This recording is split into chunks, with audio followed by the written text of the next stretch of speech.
Olá e bem-vindos! Hoje a gente vai mergulhar num conjunto de textos do Antigo Testamento para tentar entender uma figura que parece estar no centro de tudo, o profeta Isaías. Oi, olá! E é uma exploração fascinante, né? E é bom a gente já começar esclarecendo uma coisa. Apesar de o livro de Isaías ser gigante, as fontes que a gente tem aqui hoje não são exatamente os escritos dele. Ah, esse é um bom ponto. O que a gente tem é um retrato dele em ação, sabe? Visto pelos olhos de outros, principalmente no segundo livro dos Reis. É como tentar entender um pintor lendo as cartas de quem o viu trabalhar, não olhando direto para as telas. Gostei da analogia. Então, o nosso plano é esse: montar um quebra-cabeça, com as peças que a gente tem, que são essa narrativa histórica cheia de tensão, e uma rede de referências em outros livros. Vamos construir uma imagem de quem foi Isaías. Não só o autor, mas o homem no meio da crise. Exato. Qual era o papel dele e por que a voz dele ecoou tanto, né? Então vamos desvendar isso. Para começar, vamos direto para o olho do furacão. O cenário é o reino de Judá, o rei é Ezequias. E a situação é catastrófica. O Império Assírio, que era a maior máquina de guerra da época, está literalmente nos portões de Jerusalém. Dá pra sentir a tensão, né? Totalmente. O pânico devia ser palpável. E não dá pra gente exagerar o que isso significava. A Síria não era só um inimigo. Eles eram, o terror do mundo antigo. A política deles era de aniquilação total. Conquistar e apagar do mapa. Exato. Eles deportavam populações inteiras, destruíam culturas. Para Ezequias, a ameaça não era perder uma batalha. Era a chance real de Judá como nação deixar de existir. Era uma crise de sobrevivência mesmo. E essa crise se torna muito pública. A fonte descreve uma cena que é inacreditável. O Rabsaque, que era o porta-voz do rei assírio, ele para na frente dos muros de Jerusalém e começa a gritar em hebraico. Para todo mundo ouvir, né? Os soldados, os civis. Para todo mundo entender. Ele primeiro zomba do exército, mas o ataque principal é outro. Ele grita, basicamente, não deixem Ezequias enganar vocês dizendo que o Senhor os livrará. Algum Deus das nações que eu destruí conseguiu salvar seu povo da minha mão? É uma guerra psicológica, assim, brilhante e ao mesmo tempo brutal. A mensagem é feita para destruir a única coisa que restava para Judá, que era a fé. Exato. Ele não está falando com a elite no palácio. Ele está falando com o soldado que está tremendo no muro, com a família escondida em casa. O objetivo era tornar a resistência em algo ridículo. Ele está dizendo, o Deus de vocês é tão inútil quanto todos os outros. É de uma audácia. E é a reação do rei Ezequias que muda o rumo da história.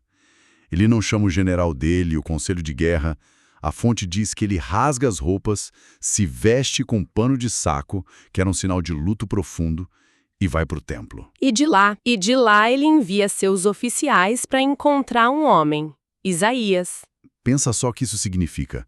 No momento de maior perigo da nação, a primeira ligação não é para o general mais experiente, é para o profeta. Sim, isso já nos diz tudo sobre o status do Isaías.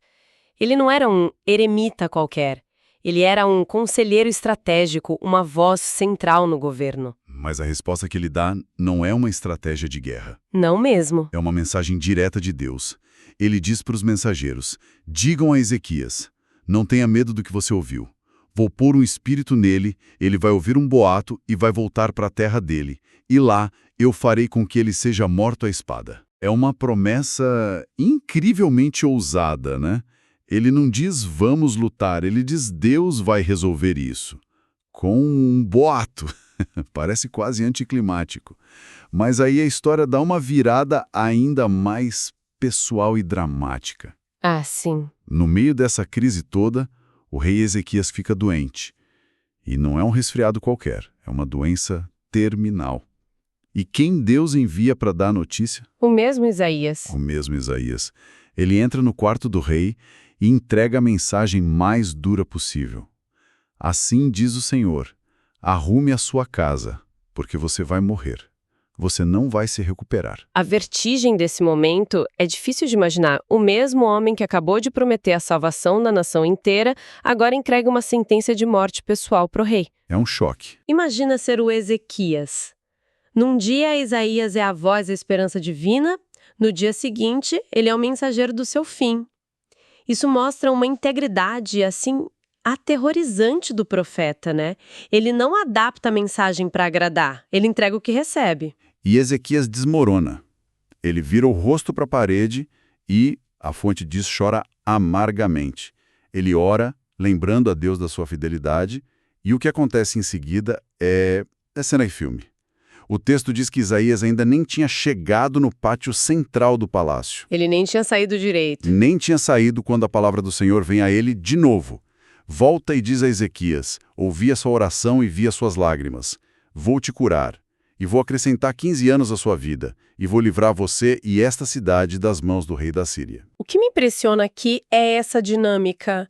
A primeira mensagem do Isaías não era um destino frio, imutável.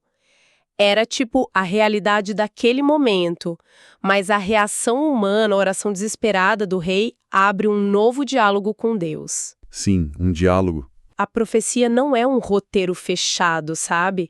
É parte de uma relação viva. E Isaías é o mediador dessa reviravolta em tempo real. Ele tem que voltar, talvez até meio sem graça, e dizer: então, parece que teve uma atualização no seu caso. Exato.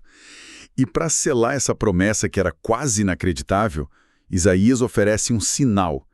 Ele pergunta por Ezequias: para confirmar que o Senhor vai fazer o que prometeu, você quer que a sombra no relógio de sol avance 10 graus ou que ela retroceda 10 graus? E claro que o rei pede um impossível. Claro. Ele pensa logicamente, né? Fazer a sombra avançar é o curso natural. Ele pede o impossível, que a sombra retroceda. E a fonte afirma que foi exatamente isso que aconteceu. Um milagre visível, quase científico, para garantir uma promessa divina. E essa capacidade de Isaías de operar ali no centro do poder, de entregar mensagens de vida e morte, é só uma parte da história. Isso mostra o impacto imediato dele.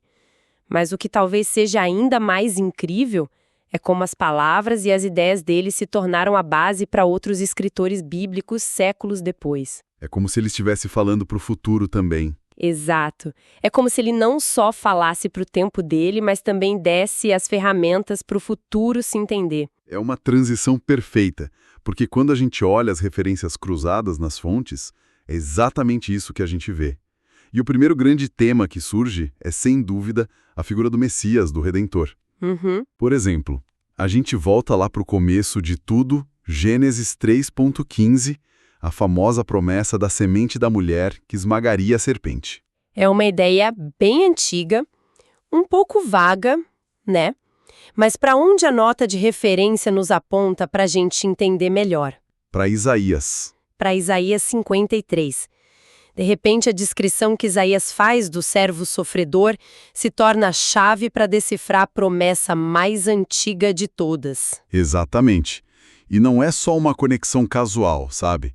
Mostra que, para os leitores e teólogos que vieram depois, foi Isaías quem deu a linguagem e a imagem para preencher os detalhes daquela promessa. A ideia do Redentor não era mais só uma sombra, passou a ter o rosto de um servo que sofre pelo povo.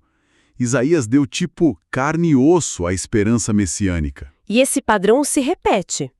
Em Gênesis 49, Jacó está profetizando sobre a tribo de Judá. E tem uma imagem meio estranha dele lavando as roupas em vinho. Parece obscuro, mas as referências nos levam para onde? Isaías 63. Isaías 63, com aquela visão poderosa do Messias, com as vestes manchadas de vermelho, como alguém que pisa uvas num lagar. Uma imagem muito forte de julgamento e expiação. A minha impressão é que Isaías virou quase um padrão de ouro da linguagem profética. É uma leitura justa? É mais do que justa, é o ponto central. Pensa nisso como a construção de um vocabulário.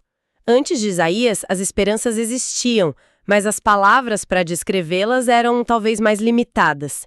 Isaías constrói um léxico teológico. Um dicionário de profecia. Quase isso. Quando o autor do Salmo 110 fala de um rei sacerdote eterno, as referências, de novo, nos guiam para Isaías 11:53. Ele se torna a fonte principal para qualquer um que quisesse falar sério sobre quem era e o que faria o Messias. Ok, então ele basicamente definiu os termos para se falar do Redentor. Isso é imenso. Mas a influência dele parou aí ou se estendeu para outras ideias, como a própria criação? A gente encontra a marca dele lá também. Ah, encontramos sim, e de uma forma muito poética. Quando outros autores bíblicos queriam capturar a majestade de Deus como Criador, eles pegavam emprestado as imagens de Isaías. Tipo como? No livro de Jó, por exemplo, Deus é descrito como aquele que sozinho estende os céus. É uma imagem linda. A referência nos leva direto para Isaías 40, versículo 22, que diz que Deus estende os céus como uma cortina. A imagem é a mesma. E tem mais, né? Lembro de uma no Salmo 147, que diz que Deus conta o número das estrelas e chama cada uma pelo nome. Uma ideia de controle e cuidado num universo imenso. E, de novo, a referência nos leva... Levantem os olhos e vejam quem criou tudo isso. Ele chama cada uma pelo nome. É quase uma citação direta. É impressionante. O que isso nos diz é fascinante. Quando os poetas de Israel precisavam de uma linguagem que fosse grande o suficiente para conter a ideia de um Deus que é, ao mesmo tempo, gigante e pessoal, eles encontravam essa linguagem em Isaías. Ele era um mestre da linguagem sobre a natureza de Deus. Isso nos leva a um último ponto, que parece conectar tudo. A relação de Deus com o próprio povo Israel. Um relacionamento complicado, né? Cheio de altos e baixos. E aqui também. A voz de Isaías parece ser a que explica a experiência. Sem dúvida. Por exemplo, em Deuteronômio 32, tem uma passagem dura onde Deus, frustrado com Israel, diz: "Esconderei deles o meu rosto." É uma imagem terrível de abandono. Séculos depois, em Isaías 8, o próprio profeta ecoa essa dor e diz: "Esperarei no Senhor, que esconde o seu rosto da casa de Jacó." Então ele dá voz a esse sentimento de abandono. Ele dá voz. Ele transforma a experiência angustiante do silêncio de Deus em parte da jornada de fé, não só um castigo final. E o mesmo para as consequências da desobediência. Levítico 26 avisa que se o povo se rebelar, a terra vai ficar desolada. Mas em Isaías 3 a gente vê a aplicação disso em tempo real. Ele declara: "Pois Jerusalém tropeçou e Judá caiu." Ele está diagnosticando o problema. Alguém poderia dizer que ele era só um profeta da desgraça, né? Sim, mas essa visão é muito incompleta. Isaías era, sim, um profeta que não hesitava em apontar as consequências do erro, com uma clareza brutal. Mas ele fazia isso dentro de um quadro muito maior. Tinha um outro lado. Tinha. Para cada profecia de julgamento, há uma promessa de restauração ainda mais gloriosa. Ele articula tanto a profundidade do pecado quanto a imensidão da graça. É por isso que ele ressoou tanto. Ele não oferecia uma esperança barata, mas uma esperança que sobreviveu ao fogo do juízo. Ele continha a história completa: a queda, o silêncio e a redenção final. Resumindo tudo o que a gente viu, a imagem de Isaías que surge é muito mais rica do que só o autor de um livro. A gente viu um homem no centro do poder, um conselheiro cuja palavra podia mudar o destino de um rei e de uma nação. E, ao mesmo tempo, a gente viu um poeta, um teólogo, cuja linguagem se tornou o DNA para entender os conceitos mais profundos da fé. O Messias, a majestade do Criador e a natureza complexa da aliança de Deus com a humanidade. Exatamente. E o poder duradouro dele que estas fontes revelam é que as palavras dele funcionavam nesses dois níveis ao mesmo tempo. Elas tinham um significado concreto e imediato para Ezequias, para Jerusalém sitiada, eram relevantes ali. Eram práticas. Eram práticas, mas elas continham uma profundidade, uma ressonância universal que permitiu que elas transcendessem aquele momento e falassem às gerações futuras com a mesma força, oferecendo um jeito de entender a esperança e o sofrimento. E isso nos deixa com uma reflexão final. As fontes que a gente explorou hoje nos deram um vislumbre do homem por trás das profecias. Não um escritor numa sala tranquila, mas um conselheiro numa sala de crise, entregando mensagens que eram questão de vida ou morte. Um homem sob uma pressão imensa. Uma pressão imensa. Saber dessa história do cerco, da doença do rei, do relógio de sol, muda a forma como a gente lê as palavras dele. Elas deixam de ser só um texto antigo e viram o testemunho de uma pessoa real, navegando uma crise real, com o peso do destino de um povo nas suas palavras. A questão que fica é: o que muda pra gente quando a profecia ganha um rosto e uma história?